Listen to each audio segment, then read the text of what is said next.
हर खबर पर होगी आपकी पकड़।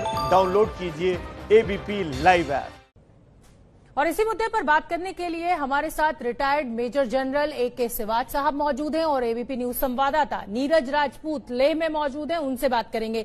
नीरज, मैं आपसे जानना चाहती हूं कि जिस तरीके से पूर्व सैनिक और जो इस समय की सेना है, जाहिर सी बात है अगर आप अपने मरे हुए सैनिकों की संख्या छुपाते हैं, उनको वो इज्जत नहीं देते हैं जो वो डिजर्व करते हैं, तो इस तरह का विद्रोह तो होगा ही।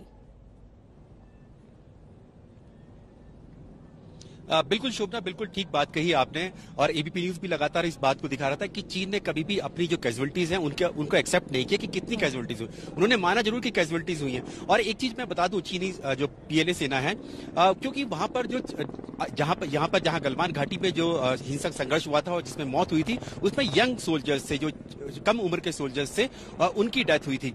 तो चीन में क्या है, वहां पर जो क्योंकि हर फैमिली से एक ही बच्चा होता है घर में और उसको सेना में जाना जरूरी होता है, 3 साल की सर्विस जरूरी होती है।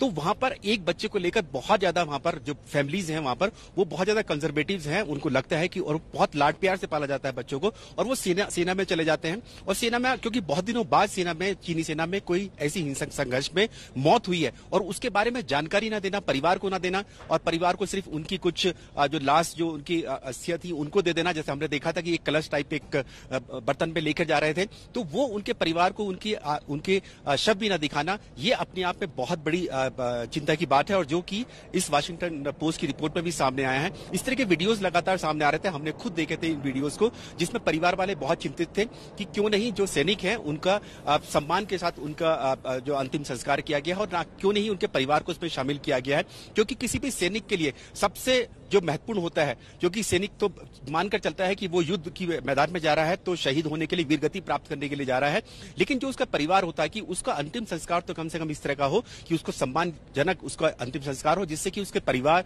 उसके जितने भी जानने वाले हैं, रिश्तेदार हैं, उन सब में वो अपने सम्मान के साथ अंतिम संस्कार हो उसका, और परिवार वाले भी ये माने कि उनका बेटा कोई वीरगति को प्राप्त हुआ है, युद्ध के मैदान में हुआ है।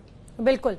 हमारे साथ retired major general A K. Siwach साहब भी जुड़े हुए हैं। सिवाच साहब, आप खुद फौज से रहे हैं, खुद सैनिक रहे हैं, आप समझ सकते हैं उस जज्बे को कि जब सैनिक एक उतरता है युद्ध के मैदान में, तो जैसा कि नीरज ने भी कहा कि वीरगति प्राप्त करने के लिए उतरता है इस अपने दिमाग के साथ, अगर इज्जत नहीं मिलेगी तो अब चीन के लिए कितना बड़ा खतरा इस तरीके की कैजुअलिटीज।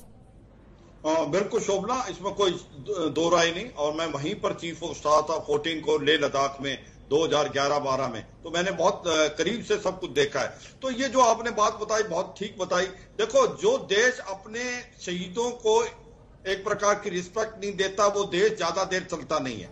और चीन और पाकिस्तान दोनों ऐसे हैं। कारगिल के युद्ध के अंदर पाकिस्तान ने अपने फौजियों की जो है अंतिम संस्कार करने के लिए मना कर दिया था, बॉडी नहीं दी थी, और भारत ने उनके ही जवानों को अंतिम संस्कार बहुत मिलिट्री वे से दिया था, मिलिट्री ऑनर दिया। इसी प्रकार से आज चीन उसी हालात में है जो ये यांग ने लिखा है वाशिंगटन पोस्ट में। ये सच्चाई है कि चीन एक ऐसा देश है जो कि अपने, एक तो ये नहीं बताई कैजुअलिटी कितनी हुई है, और उसके बाद वो जो रिस्पेक्ट और ऑनर एक वीर गति पाने वाले शहीद जवान को मिलना चाहिए, वो नहीं मिला। तो एक प्रकार आक्रोश है। और ये जो 5 करोड़ के करीब वेटरन्स हैं, उनके अंदर ये बात फैलती जा रही है। आज वो चिंगारी है, कल वो आग बन सकती है। ये चीन को समझना चाहिए। लोगों को ज्यादा देर दबा नहीं सकते हैं। जिस प्रकार से 1979 के बाद पहली कैजुअलिटी हुई है, जो साइनो वियतनाम वार था, उसके बाद चाइना कभी लड़ाई नहीं लड़ी है। तो अब जो पहली बार लड़ी है, और जैसे बहुत अच्छी बात है, उनके जो एक फैमिली में एक ही बच्चा होता है, तो बहुत प्यार मोहब्बत है। और उसके बाद आप ना तो ये बताते हो कि गलवान घाटी में कितनी कैजुअलिटी हुई है, और दूसरी बात आपने छुपा लिया कि उनको कोई भी ऑनर नहीं दिया गया। बिल्कुल। और सिवाच साहब, यहाँ तो आप एक औलाद की बात कर रहे हैं, किसी के 2 भी हो, किसी के 5 भी हो, बच्चे तो सारे प्यारे होते हैं माँ बाप को। अगर उनको इज्जत नहीं दी जाएगी, उनको शहादत का दर्जा नहीं दिया जाएगा, तो कोई भी नाराज होगा। तो हांगकांग के लोगों का यही कहना है कि जो अंतर्राष्ट्रीय संधि है, चीन उसका उल्लंघन कर रहा है। भारत के साथ भी चीन की यही समस्या है, ताइवान के साथ भी यही समस्या है। जितने जो बॉर्डर उसके जिन देशों से लगते हैं, सबके साथ चीन की समस्या है, तो कहीं ना कहीं कुछ तो दिक्कत होगी। नीरज राजपूत का मैं एक बार फिर रुख कर लेती हूँ। नीरज राजपूत, पाकिस्तान के साथ चीन मिलकर भारत को 2 फ्रंट पर घेरना चाहता है, लेकिन खुद नहीं देख रहा है कि खुद के लिए उसने कितने मोर्चे खोले हुए हैं। बिल्कुल शोभना, अब ये बात बिल्कुल तय हो चुकी है कि चीन को ऐसा लगता है कि वो अपने अकेले दम पर भारत के साथ भारत को चुनौती नहीं दे सकता है। और यही वजह है क्योंकि जिस तरह की उसने अपनी लाइन ऑफ एक्चुअल कंट्रोल पर अपनी डिप्लॉयमेंट की, ठीक उसी तरह की भारतीय सेना ने भी की, मेरा डिप्लॉयमेंट की। तो उसको ये लगने लगा कि मिलिट्रीली अकेले चीन जो है भारत का मुकाबला नहीं कर पाएगा, ये चुनौती नहीं दे पाएगा। इसीलिए उसने पाकिस्तान का साथ लिया, पाकिस्तान को दूसरे फ्रंट पर यानी कि 2 फ्रंट पर उसने तैयार करने की कोशिश की। जैसे कि हम देख रहे हैं गिलगिट बाल्टिस्तान में मूवमेंट पाकिस्तानी सेना की बहुत बढ़ गई है। साथ ही हमने देखा line of actual control LOC जो है कुपवाड़ा, केरन, इन सेक्टर्स में वहां पर बहुत ज्यादा युद्ध विराम का उल्लंघन हो रहा है।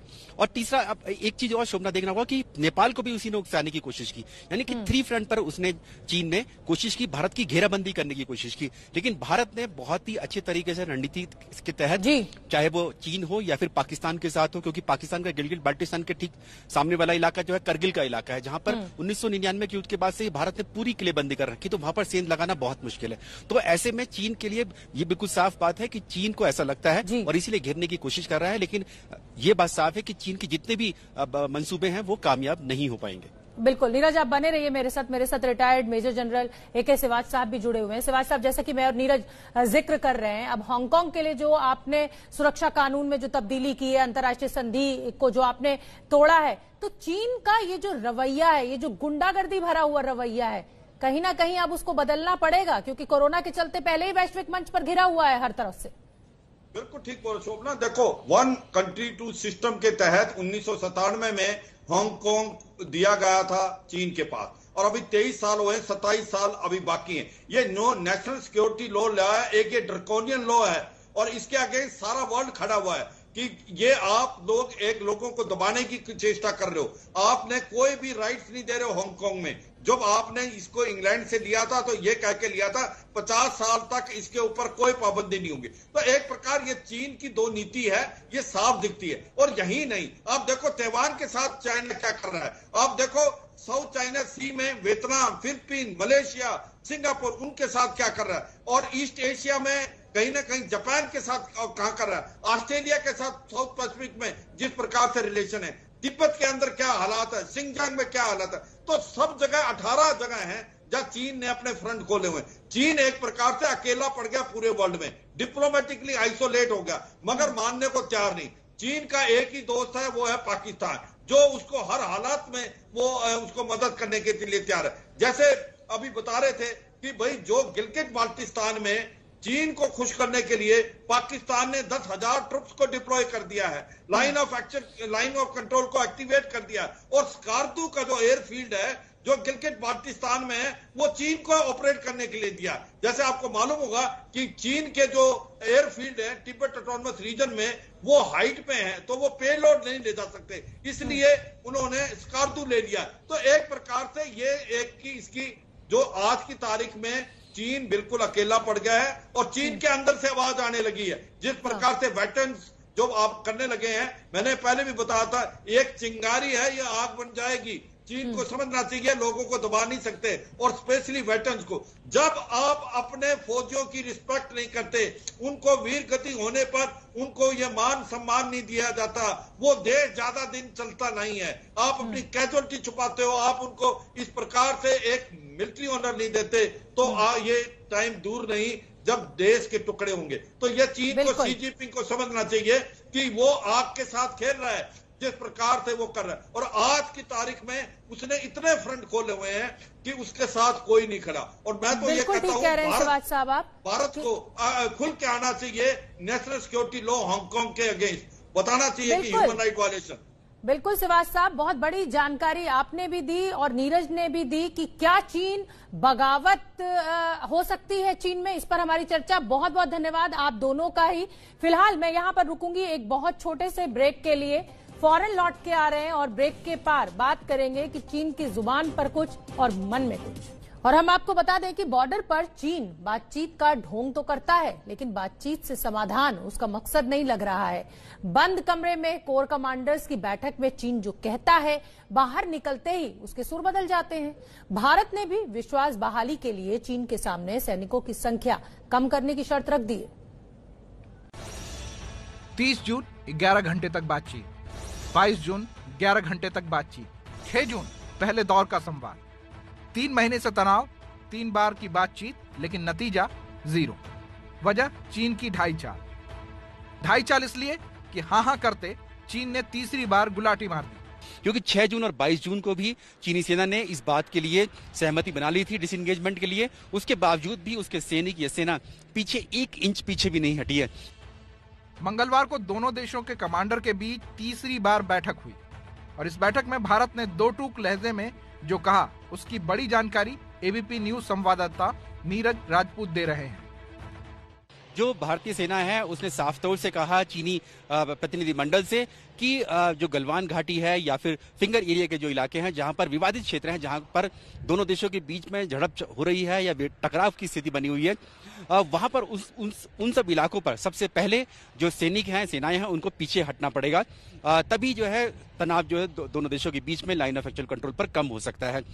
भारतीय सेना ने साफ तौर से कहा कि चीनी सेना ने जो बिल्डअप किया हुआ है, यानी कि बड़ी तादाद में जो सैनिकों को लाइन ऑफ एक्चुअल कंट्रोल पर तैनात किया हुआ है, साथ ही हैवी वेपनरी यानी कि आर्मर, टैंक्स, तोप जो तैनात कर रखे हैं, उनको पीछे करना होगा, तभी तनाव कम होगा। और जब तक चीन ये जो अपना हैवी बिल्टअप है इसको कम नहीं करता है, पीछे नहीं हटाता है, तब तक चीन की किसी भी बात पर विश्वास नहीं किया जा सकता है।